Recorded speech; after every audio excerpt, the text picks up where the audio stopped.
नमस्कार बंधुरा आज के आमी बांगालिर अत्यंत पसंद एक रान्ना करे देखाबो सेटा होच्छे मोचा चिंगड़ी।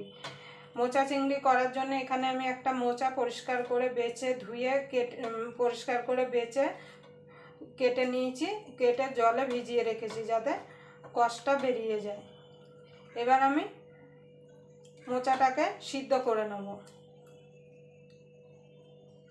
আপনারা প্রথম থেকে শেষ পর্যন্ত ভিডিওটা দেখবেন, আশা করি আপনাদের ভালো লাগবে। যদি মোচা চিংড়ির রেসিপি ভালো লাগে অবশ্যই একটা লাইক করে দেবেন, আর আমার চ্যানেলে নতুন বন্ধু হয়ে থাকলে অবশ্যই চ্যানেলটা সাবস্ক্রাইব করে আমার পাশেই থাকবেন, আর পাশের বেল আইকনটা অবশ্যই বাজিয়ে দেবেন আমি যখন কোনো নিত্য নতুন রেসিপি আপলোড করব সবার আগে পাওয়ার জন্য। তাহলে চলুন, আমি এখানে একটা প্রেসার কুকার নিয়েছি, প্রেসার কুকারের মধ্যে মোচাটাকে দিয়ে দেবো।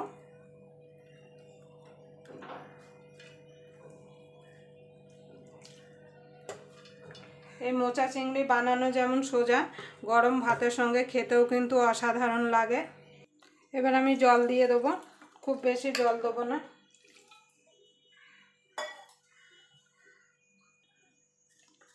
দিয়ে দেবো নুন, একটুখানি হলুদ গুঁড়ো। হলুদ গুঁড়ো দিলে কি হয়, মোচার যে কষটা থাকে সেটা বেরিয়ে যাবে। এবার আমি প্রেসার কুকারের ঢাকনাটা লাগিয়ে প্রেসার কুকারের ঢাকনাটা লাগিয়ে আমি 2 থেকে 3টে সিটি দিয়ে নেব। দেখুন বন্ধুরা 3টে সিটি হয়ে গেছে, এবার গ্যাসটা আমি নিভিয়ে দেবো। দেখুন বন্ধুরা আমি এখানে কড়াইটা বসিয়ে দিয়েছি, কড়াই গরম হয়ে গেছে, তেল দিয়ে দিয়েছি।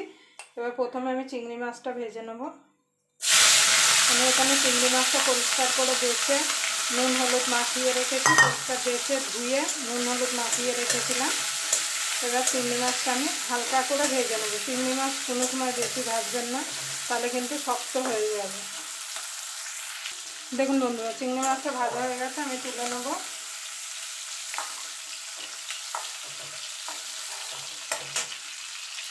দেখুন বন্ধুরা চিংড়ি মাছটা নামিয়ে একটু তেল দিয়ে দিয়েছি, দিয়ে দেবো একটা তেজপাতা, গোটা জিরে, ফোড়নটা একটুখানি ভাজা ভাজা করে নেব। এখানে একটা বড় সাইজের আলু ছোট ছোট করে কেটে রেখেছিলাম, সেটা দিয়ে দেবো।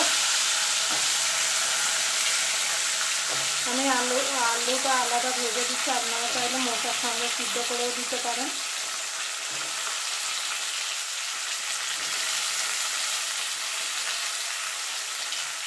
এবার আলুটাকে আমি একটু লাল লাল করে ভেজে নেব। দেখুন বন্ধুরা আলুটা ভাজা ভাজা হয়ে গেছে, এবার দিয়ে দেবো একটা টমেটো আর আদা বাটা। টমেটো আর আদাটা একটুখানি নাড়াচাড়া করে নেব।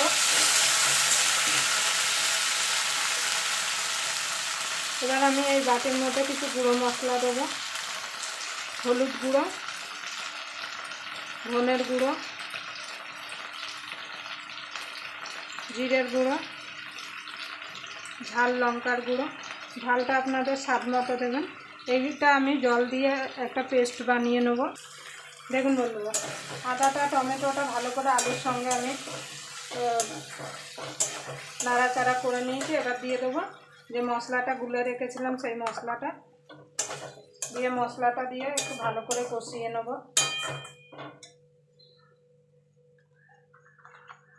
দিয়ে দেবো স্বাদ মতো নুন। নুনটা আপনারা বুঝে দেবেন, কেন ইঁচড় সিদ্ধ করার মোচা সিদ্ধ করার সময় কিন্তু নুন দিয়েছিলাম।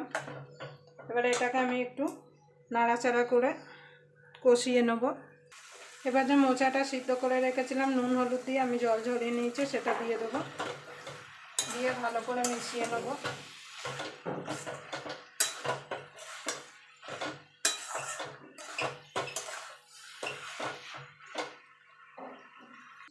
এটাকে আমি মিনিট 2 ঢাকা দিয়ে রান্না করে নেব। দেখুন বন্ধুরা মিনিট 2 হয়ে গেছে, আমি নেড়ে দিয়েছি। এবার দিয়ে দেবো চিংড়িটা দিয়ে ভালো করে মিশিয়ে নেব।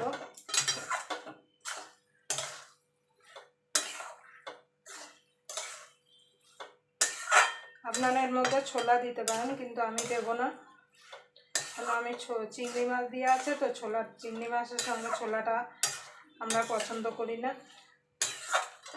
এবার এটাকে আমি আরও মিনিট 2 রান্না করে নেব।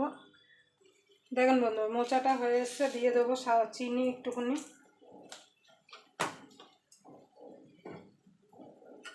দিয়ে ভালো করে নেড়ে দেবো।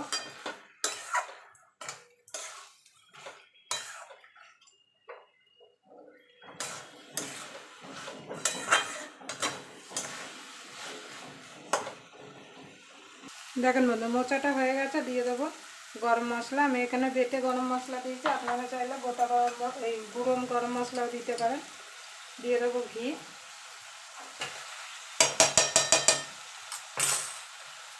এবার ভালো করে মিশিয়ে নেব।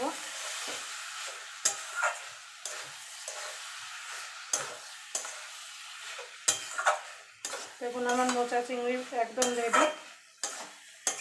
আপনারা অবশ্যই এইভাবে একবার বাড়িতে বানিয়ে নেবেন, গরম ভাতের সঙ্গে খেতে কিন্তু অসাধারণ লাগে।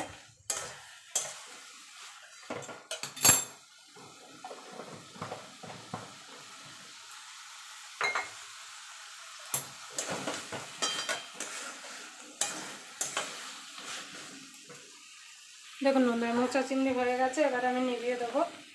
গ্যাসটাকে নিভিয়ে দিলাম, এবার আমি বেড়ে নেব। আবার আপনাদের সঙ্গে কোনো নতুন রেসিপি নিয়ে দেখা হবে। ততক্ষণ পর্যন্ত আপনারা ভালো থাকবেন, সুস্থ থাকবেন।